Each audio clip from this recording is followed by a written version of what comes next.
The red sand crunched under Marcus, boots with each heavy step as he neared the obsidian fortress rising from the desert like a monument to darkness. 2 moons hung high above, casting a cold silver glow across the wasteland he had crossed for 7 exhausting days. His water had run out 2 days earlier, his food 3. Only sheer resolve and something he couldn't name a pull. A calling kept him moving through scorching days and freezing nights. The massive gates towered before him, carved from black stone and marked with symbols that seemed to twist in the moonlight. Without his touch, they groaned open, revealing a corridor plunging into the heart of the fortress. The air that rushed out carried the smell of burning oil, exotic spices, and something ancient and dangerous. Marcus stepped inside, his hand instinctively reaching for the plasma rifle strapped across his back. The weapon felt inadequate for whatever lay ahead, but it was all he had. Torches burned with blue-green flames along the corridor, casting shifting shadows over walls covered in strange hieroglyphs. These markings told stories of conquest and dominion in a language older than human civilization. His footsteps echoed endlessly as he moved deeper inside. Guards appeared from alcoves tall, imposing figures clad in armor seemingly forged from darkness itself. Their helmets were shaped like snarling beasts, and their weapons hummed with restrained energy. They flanked him but did not block his path. Their silent presence reminded him he was entering enemy territory. The corridor opened into a vast throne room that took Marcus' breath away. The ceiling soared so high it vanished into shadow, supported by pillars carved like twisted trees. The polished obsidian floor reflected the light of 100 torches, creating the illusion of walking across fire. The air smelled of burning incense and carried the metallic tang of spilled blood. At the far end sat the alien king on a throne carved from a single crystal pulsing with inner light. He was enormous, 8 feet tall, with skin like burnished copper and eyes glowing molten gold. His angular face and sharp teeth marked him as predatory. A black metal crown set with gems captured the torchlight like imprisoned stars. Warriors lined the walls, their armor a patchwork of metals and technologies, trophies from 100 conquered worlds. Some wore the sleek suits of space marines, others the scaled armor of desert nomads.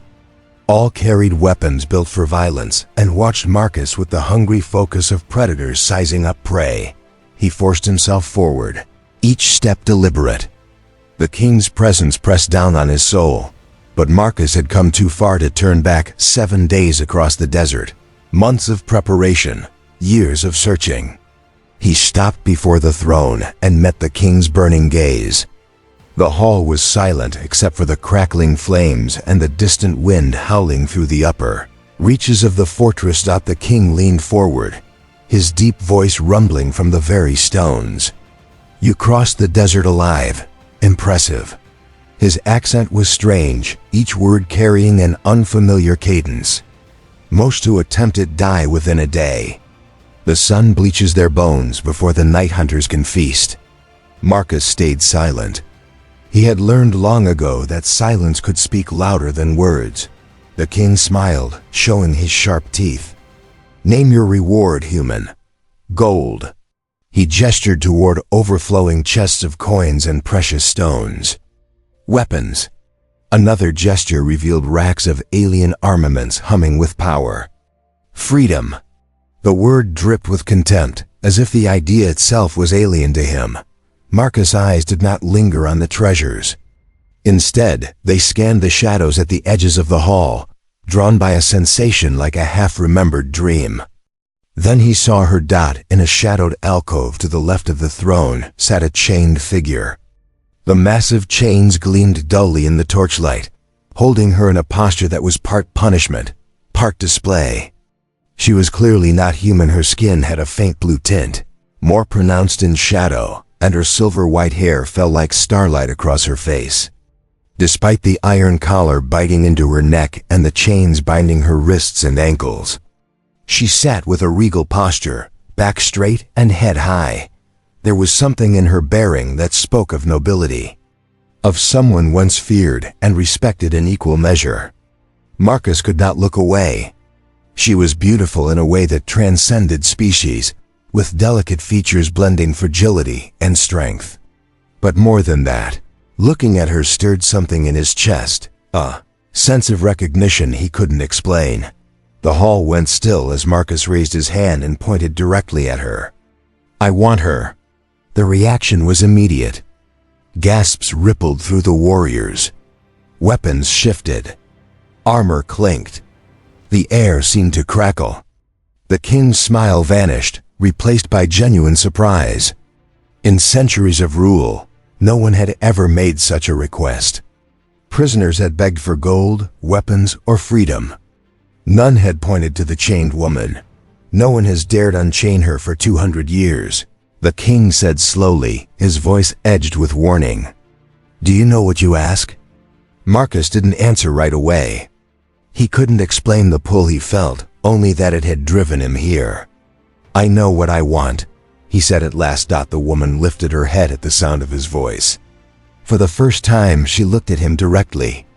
Her amber eyes, like liquid gold, held depths shaped by centuries of pain and waiting. When their gazes met, Marcus felt something shift inside him, as if a missing piece had clicked into place. Her lips parted, and in a voice rough from disuse yet still melodic, she whispered, "You came back." The words hit Marcus like a physical blow. He staggered. He had never seen her before. He was sure of it. Yet doubt crept in. "What did you just say?" he whispered. Chains rattled as she leaned forward, the iron collar cutting into her neck and drawing a thin line of blue-tinted blood. She did not flinch. "2 centuries I waited," she said, her voice gaining strength. 2 centuries in darkness, counting the guards, the rise and fall of civilizations. 2 centuries I waited for you to return and finish what you promised. Marcus' heart pounded in his ears. "I don't understand. I've never been here before. I've never seen you before." But even as he spoke, sensations surfaced, memories that felt like echoes of another life. The king slammed his spear into the floor with a thunderous crack, leaving a fracture in the obsidian. "Enough!" His voice silenced the murmurs spreading among the warriors. "I will not have my throne room turned into a stage for the delusions of a chained sorceress and a mad human." Marcus barely heard him. He was lost in those amber eyes, drowning in feelings he couldn't name. "You don't remember," she said softly. "I can see it. But I remember you. I remember you holding me as the citadel burned. I remember your promise to come back, that not even death would keep us apart." "Stop," Marcus said, but his voice lacked conviction. Images flashed through his mind: a burning tower, a blood-red sky, screaming voices, the clash of weapons, and above all, the desperate need to protect someone who meant everything. The king rose from his throne, casting a shadow that swallowed half the hall. "She is not a prize," he said in a deadly quiet tone. "She is a curse. Do you know what she is, human? Do you know what she has done?" Marcus forced himself to meet the king's blazing gaze. "Then curse me too." The words hung in the air like a challenge. The court erupted in murmurs. Warriors tightened their grips on weapons. Some laughed harshly. Others watched with calculating eyes. The king studied Marcus for a long, dangerous silence. When he finally spoke, his voice carried the weight of authority. "Very well. If you can survive the trial of the Unchained, she is yours. But understand this: the trial is not to prove worthiness. It is meant to kill you." A chill ran down Marcus' spine, but he showed no fear. "What does the trial involve?" The king's cold smile returned. "At dawn, you will face her in the arena. She will be released from her chains, but the chains themselves remain on her wrists. They become her weapons. She becomes your executioner." The woman gasped. "No, I won't. I can't." "You can, and you will," the king cut her off. "Or you will both die in ways that make the trial seem merciful." Marcus looked at her, seeing anguish in her eyes. Whatever bond they shared, she clearly didn't want to harm him. Yet he also saw resignation, the knowledge that they were trapped in a game with unchangeable rules. "I accept," Marcus said. The king nodded, as if expecting nothing less. "Guards, take him to the holding cells. Let him rest and prepare for his death." As the armored figures moved to take him away, Marcus stole one last look at the chained woman. She watched him with an expression he couldn't place, part hope, part despair, that pierced him. "What's your name?" he called as the guards began to haul him off. For a moment he thought she wouldn't answer. Then, barely audible over clanking armor and marching footsteps, she whispered, "Lyra." Her name lingered in his mind as they led him along dark corridors to a cell deep within the fortress. Lyra. The syllable felt oddly familiar on his tongue, like something he'd spoken many times before. The cell was a plain stone room with a small window that opened onto the arena where he would face her at dawn. Marcus sat on the rough cot and watched the circular space, trying to ready himself. His thoughts, however, kept returning to her amber eyes and the strange certainty in her voice when she said he had come back. Movement from the adjacent cell interrupted him. A raspy, weary voice drifted through the wall. "You're not the first, you know." Marcus turned toward a small grate near the floor, barely large enough for a tray. In the dim beyond, the faint outline of a figure appeared. "What did you say?" he asked. A dry laugh came from the neighboring cell. "You're not the first to come for her. You're just the one who reached the arena." Marcus moved closer to the grate. "Who are you?" "Someone who's been here longer than I'd like to remember," the voice replied, bitter and worn by years of captivity. "Someone who's seen this game played out before. Tell me, human, what did she tell you? Did she call you by name? Claim she remembered you from another life?" A chill ran down Marcus' spine. "How do you know that?" "Because I've heard it all before," the voice said. 3 years ago, it was a Zealonian warrior. Before that, a merchant prince from the Outer Rim, each convinced he was special. Convinced he was the one she'd been waiting for. Marcus' mouth went dry. "What happened to them?" "They died in the arena, of course," the voice said, "but not before she convinced them to break her chains. Not before they believed they were saving her." The voice dropped to a whisper. "Tell me, when you look at her, do you feel like you know her? Like you've loved her before?" Marcus admitted, reluctantly, "Yes. That's her gift," the voice said. "She reads your mind, your deepest wants, your hidden memories. She becomes what you need. A lost lover, a broken promise, a destiny you never had. How convenient that you, a nobody, crossed an impassable desert to find the one person in the galaxy who says she knows you. How convenient that your greatest wish is to save a chained princess." Before Marcus could reply, something metallic clattered against the grate. A dented water cup rolled across the floor, thrown from the adjacent cell with enough force to gouge the stone. "All who spoke those words to me later begged to die quickly," a new voice said, female, surprisingly melodic given the circumstances. Marcus' blood ran cold. It was Lyra. She had been listening. Chains rattled as she moved nearer her own grate. In the dim light, Marcus saw her amber eyes gleam through the bars. Her fingers gripped the iron, knuckles white. "Did you come here to die?" she asked softly, her whisper carrying more menace than a shout. "Or do you actually think I'll say thank you?"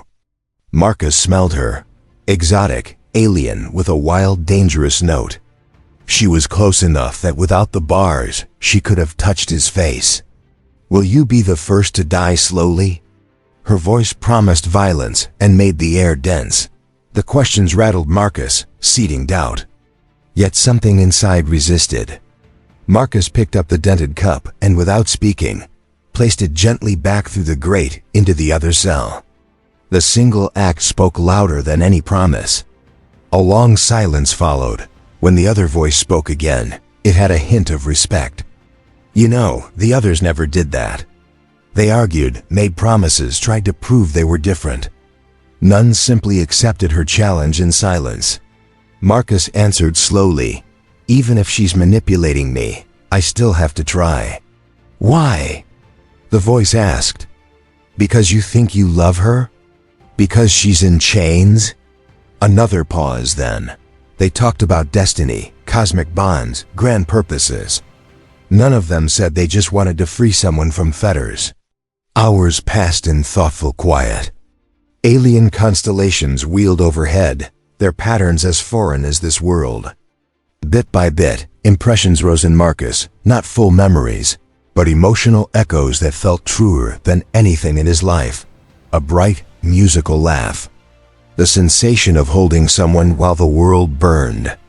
His own voice, promising that not even death would break them. Just before dawn, guards came, but not to take him to the arena. They escorted him deeper into the fortress, through quarters he hadn't seen before, where incense thickened the air and old magic whispered. They stopped at a chamber with walls made entirely of crystal. Inside, behind the translucent barrier, sat Lyra. She was no longer chained to the wall, but heavy shackles still bound her wrists and ankles. "A final courtesy," one guard said in heavily accented standard.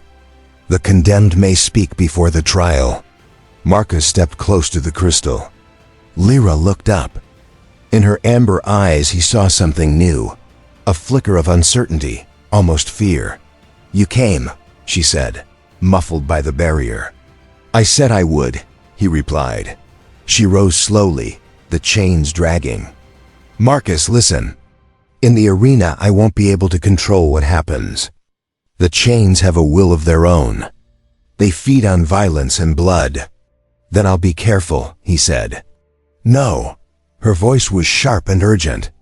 She moved near the crystal. Her breath fogged it. "You don't understand. You'll be the first I kill, and I don't want to." Marcus pressed his palm to the crystal. It was thin enough that he felt the warmth of her hand on the other side, nearly touching. "Then you won't kill me," he said simply. A long pause. Lyra's hand moved as if to trace his neck through the crystal, fingers following where a collar might sit. Then she jerked back, eyes wide with something like horror. "I want you to know," Marcus said softly, "I don't hold anything against you. Whatever happens in there." Lyra's expression hardened. "What if you scream?" She whispered. The words cut through the crystal. "What if you beg me to stop?" "I won't be able to. I won't stop." Marcus steadied his gaze on her amber eyes. A beat, then another. "Then you won't stop." The calm acceptance of his fate struck her more than any protest would. Her breath hitched, and for an instant, the predator slipped, revealing a vulnerable, damaged person beneath. "Those memories might not be real," she murmured, voice breaking. "The chains, the king's sorcery, they can make false histories, plant feelings that never existed." "Are you saying you don't know me?" "I'm saying I don't know if what I feel is real, or another layer of the king's curse." Tears streamed down her face. "In a few hours I might try to kill the only person who's shown me kindness in 2 centuries, and I won't be able to stop myself." The crystal clouded. Their allotted time ended. "Real or not," Marcus called as her image faded, "I'm going to free you." Her last words reached him as the barrier went opaque. "I hope you can forgive me for what I'm about to do." By the first pale light of dawn, Marcus accepted that he didn't understand everything. The stranger's warning, Lyra's fear, his own fragmentary memories swirled into doubt and resolve. All he had was the strange certainty that had brought him across the desert, and a hope that when the moment came he'd know what to do. Guards arrived and led him through corridors filled with spectators, beings from many worlds come to watch. Some were natives with copper skin and golden eyes like the king's. Others were off-worlders, pale humanoids with long limbs, insectoid creatures with compound eyes, even sentient plants that rustled as he passed. The arena was a circular pit cut from the fortress's black stone. Tiered seating rose around it, already full. The king watched from a crystal box as the morning sun threw hard shadows across the sand-covered floor. The smell of old blood hung in the air. At the arena's center stood Lyra. The chains that once held her to the wall now hung from her wrists like metallic serpents. Each was roughly 20 feet long, forged from the same dull metal as her collar. She wore a simple tunic that left her limbs free. Her silver hair was pulled back. She was both beautiful and fearsome, a warrior goddess ready for combat. Yet when she met Marcus as they were left alone in the ring, he saw pain in her amber eyes. "You don't remember me," she said. "But I remember you, human. I remember everything." The crowd cheered as Marcus drew his plasma rifle and checked its charge. It felt pitiful against the living weapons attached to her wrists, but it was all he had. "Tell me," he said as they circled, "what am I supposed to remember?" By the first pale light of dawn, Marcus accepted that he didn't understand everything. The stranger's warning, Lyra's fear, his own fragmentary memories swirled into doubt and resolve. All he had was the strange certainty that had brought him across the desert, and a hope that when the moment came he'd know what to do. Guards arrived and led him through corridors filled with spectators, beings from many worlds come to watch. Some were natives with copper skin and golden eyes like the king's. Others were off-worlders, pale humanoids with long limbs, insectoid creatures with compound eyes, even sentient plants that rustled as he passed. The arena was a circular pit cut from the fortress's black stone. Tiered seating rose around it, already full. The king watched from a crystal box as the morning sun threw hard shadows across the sand-covered floor. The smell of old blood hung in the air. At the arena's center stood Lyra. The chains that once held her to the wall now hung from her wrists like metallic serpents. Each was roughly 20 feet long, forged from the same dull metal as her collar. She wore a simple tunic that left her limbs free. Her silver hair was pulled back. She was both beautiful and fearsome, a warrior goddess ready for combat. Yet when she met Marcus as they were left alone in the ring, he saw pain in her amber eyes. "You don't remember me," she said. "But I remember you, human. I remember everything." The crowd cheered as Marcus drew his plasma rifle and checked its charge. It felt pitiful against the living weapons attached to her wrists, but it was all he had. "Tell me," he said as they circled, "what am I supposed to remember?" "You fought like a demon that night," Lyra said, stepping through the gap in his defenses, cutting down the king's soldiers like they were nothing. But there were too many. They brought you down with sheer numbers. As the fight continued, something changed. The controlled precision in Lyra's movements shifted toward something more primal and dangerous. Her amber eyes began to glow from within, and the chains writhed like serpents, sensing prey. "Lyra," Marcus said, backing away, "something's wrong." "Fight it." She shook her head in a jerky, unnatural way. "I told you," she gasped. "I can't control them." The chains lashed with renewed fury, no longer under her conscious will. Marcus narrowly avoided a strike that missed his head by inches. The displaced air stung his face. "The blood," Lyra managed, her voice distorting. "They smell blood. They want more." Marcus looked down. His hands bled from where he'd grabbed the chains earlier. The scent was driving the cursed metal into a frenzy. Lyra's movements grew inhumanly fluid. She danced around him with impossible grace. The chains flowed as if liquid death. Each blow came closer, and he saw in her glowing eyes that she was losing the fight for control. "I can't stop," she whispered as one chain coiled around his ankle and sent him sprawling in the sand. He rolled away just before another chain smashed into the spot where his head had been. Sand and stone exploded upward.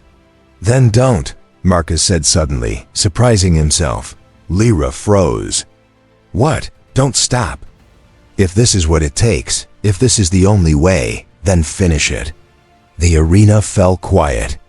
Even the bloodthirsty crowd seemed taken aback by his words.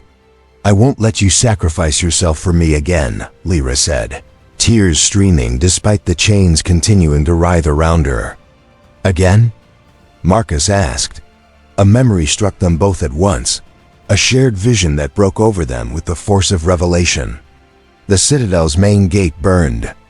Enemy soldiers poured in like a dark tide. They'd been outnumbered 10 to 1, the situation hopeless. The escape tunnel wasn't finished. They needed time. "Take this," he said, pressing his sword into her hands. The blade was ancient, forged from the same metal as her chains. "The passage leads to the desert. You can make it." "Not without you," she protested. "Go without me. Someone has to hold them here. Buy you time to escape. It has to be me." She knew he was right, but the realization felt like a blade through her heart. "I won't leave you to die alone." "You're not leaving me," he said. "You're giving my death meaning."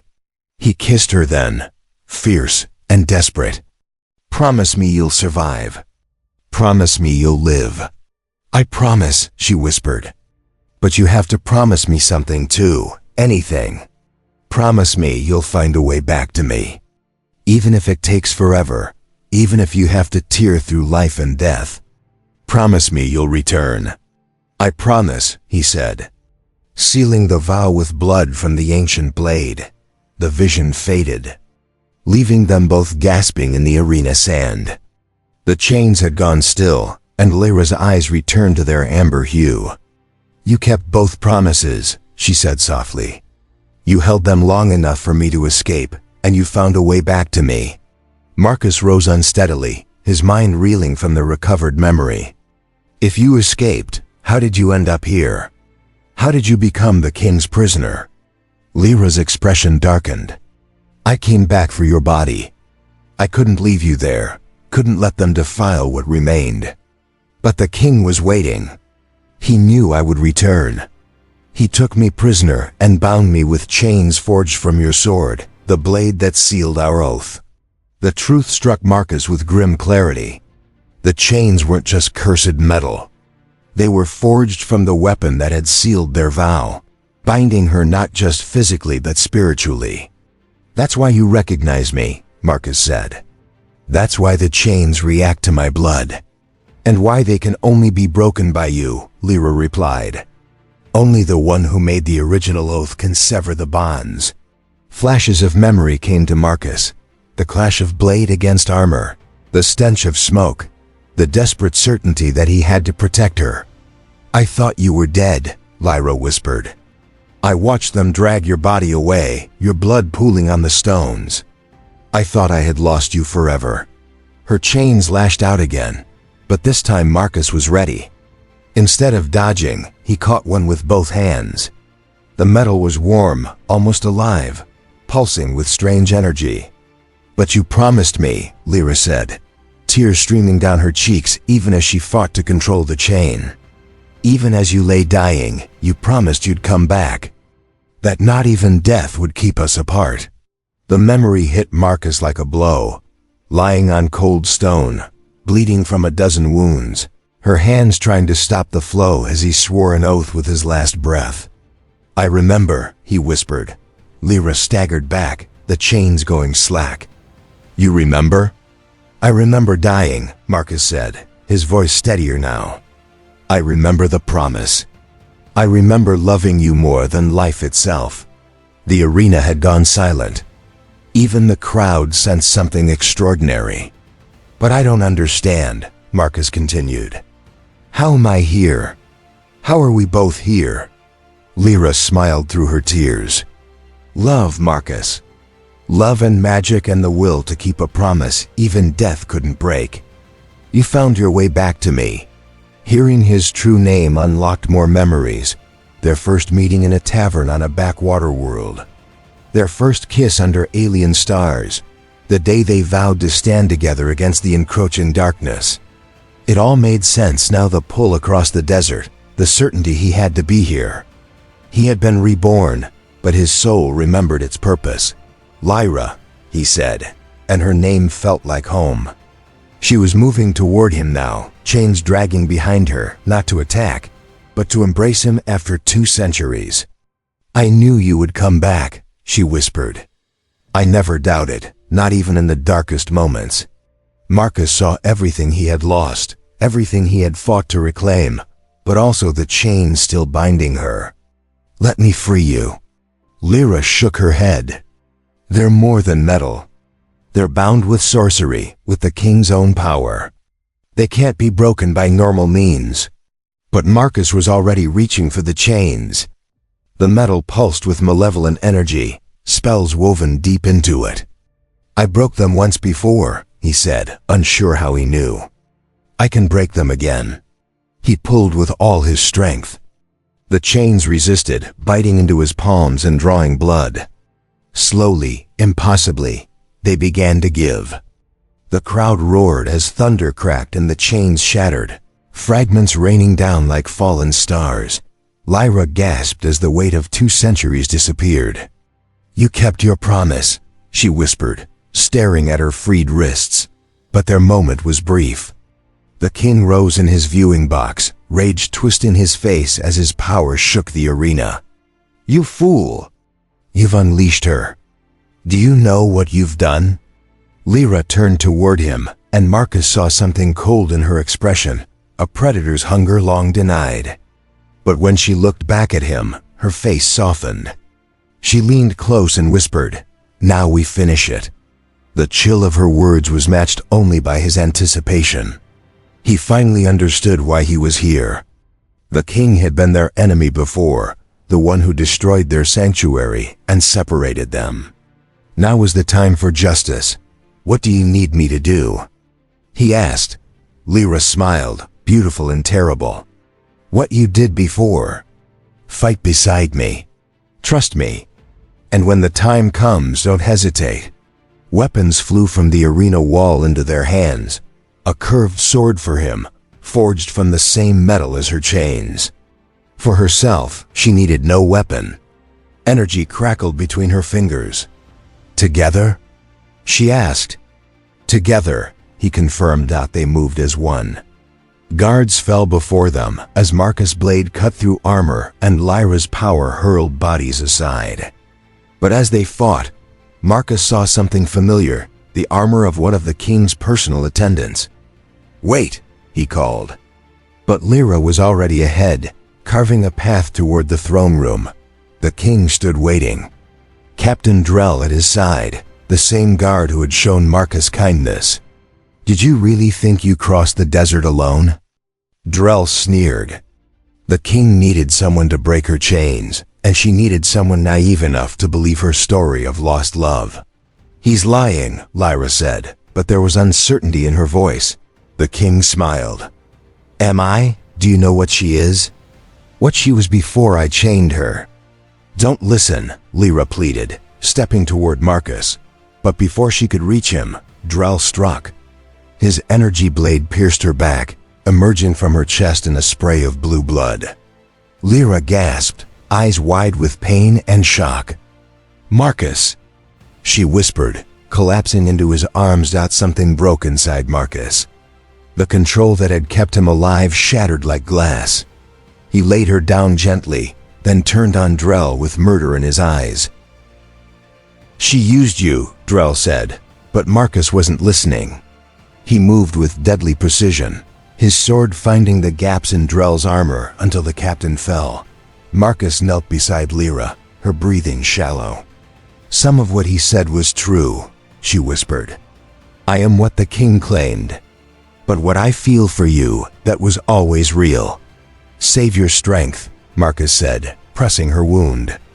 "We're getting out." But the king was rising behind them, his spear crackling with power. "Touching," the monarch sneered. "But this ends now." The battle was like legend. The king's spear left trails of destructive energy, each strike powerful enough to shatter stone. Marcus fought with recovered skills from 100 battles. Lyra, wounded but unbroken, added her power. Together they drove him back, but he fought like a ruler of millennia, turning their fury against them. You think you can defeat me? He roared. I am eternal. His words cut off as Lyra's power slammed him into a pillar. Marcus was on him, his sword striking at the armor's gaps. But with a final surge, the king lifted Marcus by the throat. If I cannot have her, he gasped, then no one can. The spear lunged for Marcus' heart, but Lyra's glowing hands touched the king's head. His body convulsed, then went still. The massive alien collapsed, crown rolling across the stones like a funeral bell. It's over, Lyra said, exhaustion and sorrow in her voice. Is he dead? Marcus asked. He's dead, she confirmed. His power dies with him. The fortress, his army, it will all fall now. She traced a symbol on the king's forehead, a binding to ensure he stayed dead. Already, the fortress trembled as bonds of loyalty dissolved. Marcus turned to share the moment with her, but she was gone. Only the scent of her presence lingered. Burned into the floor was the same symbol, and below it, scratched into the stone, words he could read. The chains were never his. They were always mine, Lyra. He called, but only echoes answered that. He searched through chaos, slaves breaking free, soldiers deserting. In the lower dungeons he found children from many worlds, terrified and huddled behind iron bars. The spawning chambers, a voice whispered. Lyra stepped from the shadows, her amber eyes colder than before. The king's insurance, she said. Children taken from conquered worlds, raised to fight and die for his entertainment. They need to get out of here, Marcus said. They're not our responsibility, Lyra replied. They are now, Marcus said. She studied him, surprised. You'd risk capture for strangers? Wouldn't you? Something flickered in her expression. Then she began melting locks, freeing the children. Before one small cell, she froze a blue-skinned girl with silver hair. Lyra stared at her, seeing herself in those frightened eyes. I remember screaming from one just like this, she murmured. No one came. She lifted the child out gently. Until now. The fortress burned as Marcus wandered its corridors. By the time he reached the main gates, silver dunes stretched before him like a frozen sea. He was about to step into the night when a voice stopped him. Going somewhere? Lyra stood in the gateway, younger, unburdened. I had to be sure, she said, stepping closer. Sure his death truly freed me. I'm free now, she continued. No master, no bonds, no one to serve but myself. That's wonderful, Marcus said, though unease crept in. Is it? She asked, holding a piece of her former chains. Tell me, Marcus, what do you remember about your promise? I promised to come back. To be yours, no matter the cost. Yes, she said softly, raising the broken chain. Before he could react, she snapped it around his neck. The chain pulsed with sorcery, binding him to her in a way deeper than flesh. 200 years ago, you swore you'd be mine, she whispered. Now you are. He should have resisted, but as she took his hand and their fingers intertwined, he felt complete. You gave me freedom, Marcus, she murmured. Now I take my price. You're mine forever. Even in death, you'll still be mine. Her words settled over him like a shroud. Yet as they walked through the burning fortress, he realized he didn't want to resist. He remembered not just the promise to return, but the other promise to belong to her completely. Through smoke and chaos they walked side by side toward the desert beyond, chained together by more than metal. Their shadows stretched behind them like the beginning of a legend or a curse. Ships would come to investigate the fallen king, but that was for another day. For now, there was only the desert, the stars, and the woman whose love had transcended death. They walked into the night, two souls bound by chains stronger than steel, and a love more enduring than time. Behind them, the fortress burned, its crown of gems scattered like fallen stars. It would cool to ruins and memories. But they would still be walking, carrying their love and their darkness wherever the galaxy might lead. Marcus glanced at the chain around his neck. unsure if it was a vow or a sentence, only knowing it was permanent.